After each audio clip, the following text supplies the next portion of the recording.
Last month marked the 45th anniversary of the sci-fi classic known as Star Wars, and I've already reviewed all of the 6 films, the original trilogy, the prequel trilogy, as well as the anthology films Solo and Rogue One. Now, let's re-review the new trilogy that started in 2015 with The Force Awakens. Big D's Entertainment Rankings and Reviews. So greetings, my fellow YouTubers, and welcome to Big D's Entertainment Rankings and Reviews.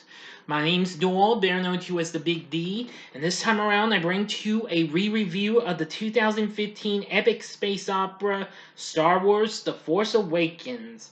Distributed by Disney for Lucasfilm Limited, who produced this. This would be the first film that Lucasfilm would be put in theaters, well, as Disney had recently bought them out. The film was produced, co-written, and directed by J.J. Abrams, who recently helmed the new Star Trek film a few years before this. The film is a sequel to 1983's Return of the Jedi, and this came out just over a decade, just a little over a decade after Revenge of the Sith was ever released. This is the 7th film in the Skywalker saga, and is set 30 years after the events of Return of the Jedi, where we meet some new characters as they join Han Solo in a search for Luke Skywalker and their fight in the Resistance, led by Leia and veterans of the Rebel Alliance against Kylo Ren and the First Order, a successor to the Galactic Empire. It has old and new cast members. Most of them we've seen, and mostly some new ones. Now, Abrams co-wrote the script with Lawrence Kasdan and Michael Arndt. So, let's get ready to get into the story. But first of all, if you haven't seen my re-reviews of the other 6 films in the Skywalker saga or Rogue One and Solo, I advise you to click on that card that's coming up right about now. And it'll take you to the playlist, so that way you can catch what you might have missed or see them again if you'd like. Yes. So anyway, let's give you a few more seconds. Alright, that ought to do it. Alright, now on with the story. 30 years after the Galactic Civil War, the First Order has risen from the fallen Galactic Empire and seeks to end the New Republic. The Resistance, backed by the Republic and led by General Leia Organa, opposes the First Order. Leia searches for her brother Luke Skywalker, who has gone missing. On the desert planet Jakku, Resistance pilot Poe Dameron receives a map to Luke's location from Lord Santeca. Stormtroopers commanded by Kylo Ren raid the village and capture Poe while Kylo kills Santeca. Poe's droid BB-8 escapes with the map and encounters a scavenger named Rey. Kylo tortures Poe using the Force and learns of BB-8. Stormtrooper FN-2187, disillusioned by the First Order, frees Poe and they escape in a stolen TIE fighter. Upon learning that the Stormtrooper has no other name, Poe gives him the name Finn. As they head to Jakku to retrieve BB-8, a First Order Star Destroyer shoots them and they crash land. Finn survives and finds only Poe's jacket in the wreck, leading to the assumption of his death. Finn encounters Rey and BB-8, but the First Order tracks them and launches an airstrike. And so Rey, Finn, and BB-8 steal the Millennium Falcon and escape the planet. The Falcon is discovered and boarded by Han Solo and Chewbacca. Gangs seeking to settle debts with Han attack, but the group escape in the Falcon.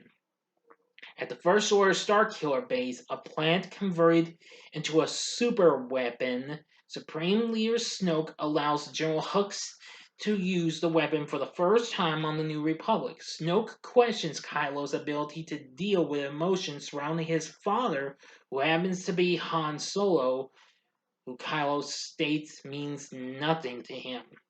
Aboard the Falcon, Han determines that BB-8's map is incomplete. He then explains that Luke attempted to rebuild the Jedi Order but exiled himself when an apprentice turned to the dark side, destroyed the temple, and slaughtered the other apprentices.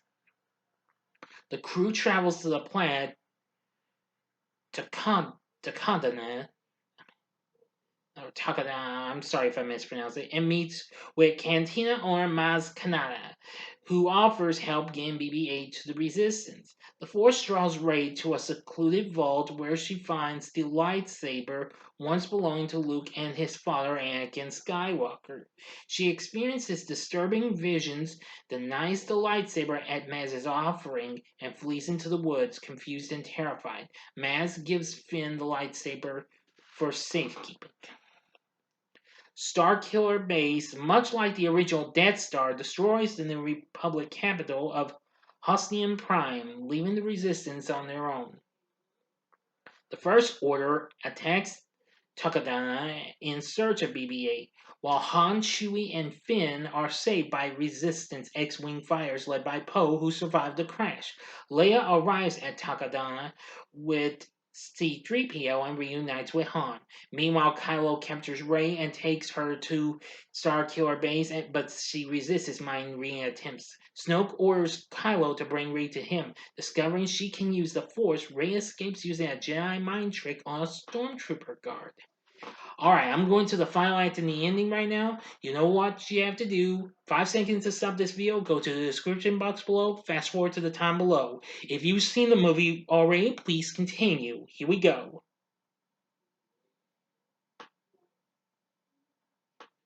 Okay, you've been warned. At the Resistance base on Dakar, BB-8 finds R2-D2, who has been inactive since Luke's disappearance. As Starkiller Base prepares to fire once more, the Resistance devises a plan to destroy it by attacking its thermal oscillator. Using the Falcon, Han, Chewie, and Finn infiltrate the facility, find Rey, and plant explosives. Han confronts Kylo, calling him by his birth name, Ben, and implores him to abandon the dark side. Kylo seems to consider this, but ultimately kills Han instead. Devastated, Chewie shoots Kylo and sets off the explosives, allowing Poe to attack and destroy the base's thermal oscillator. The injured Kylo pursues Finn and Rey into the woods. Finn fights Kylo with the lightsaber to protect Rey before Kylo knocks him unconscious. Rey takes the lightsaber and channels the Force to defeat Kylo in a duel. They are then separated by a fissure as the planet's surface begins to splinter. Snoke orders Hooks to evacuate and bring Kylo to him to complete his training. Chewie rescues Rey and the unconscious Finn, and they escape aboard the Falcon. As the Resistance forces flee, Starkiller Base implodes. R2 awakens and reveals the rest of the map, which points to the oceanic planet Octo. Rey, Chewie, and R2 travel to the planet on the Falcon. Rey finds Luke atop a cliff on a remote island. Without a word, she presents him with his father's lightsaber. End of story for now. So what did I think of Star Wars The Force Awakens? Well, I'm going to say it was definitely good. Now, although some critics found this film to be similar to A New Hope, well, factually it is in ways.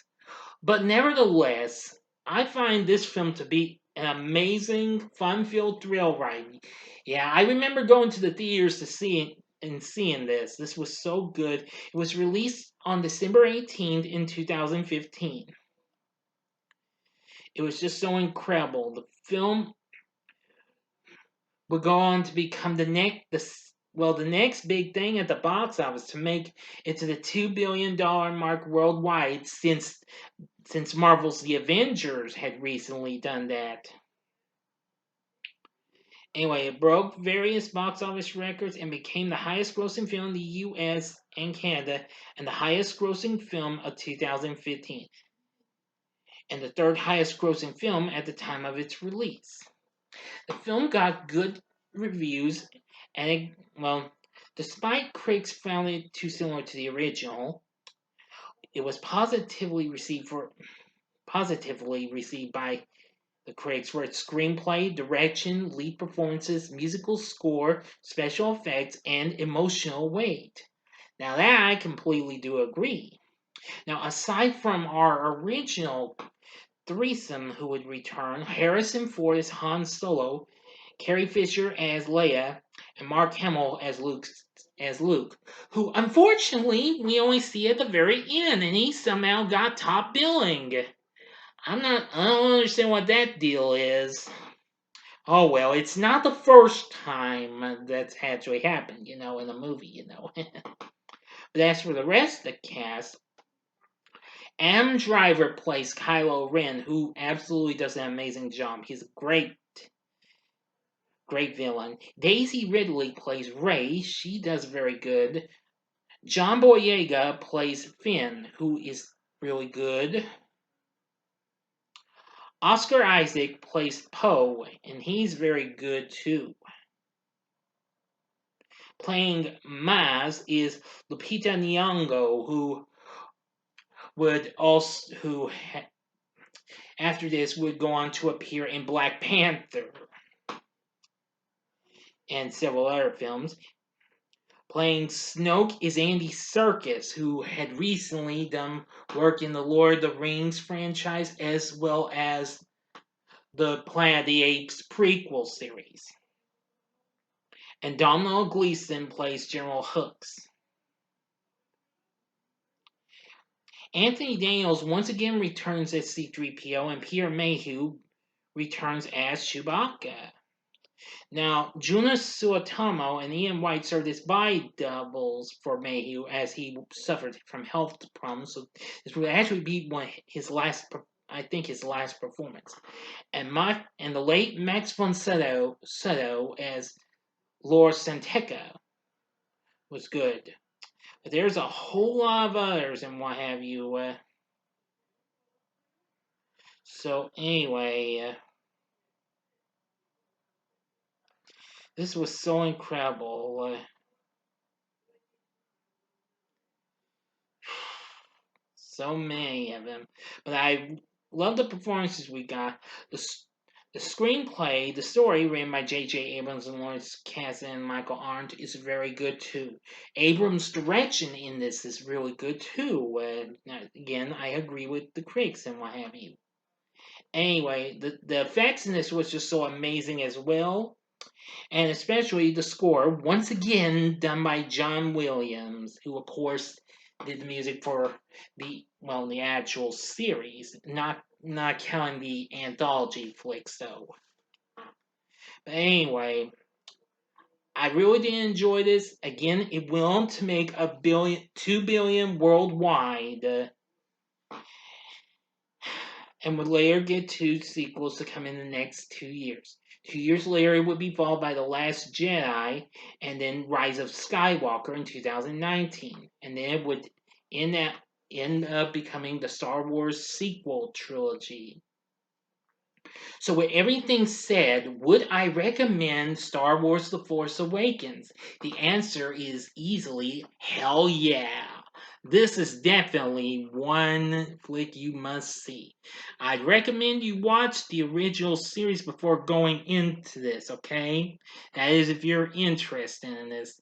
But hey, I know lots of Star Wars fans are out there and I'm sure they like this, but I've been hearing some reports there's been some issues going around considering the recent Obi-Wan Kenobi series on Disney Plus. I don't know what that deal is. I haven't read the news or anything, so I don't really care what they say, alright?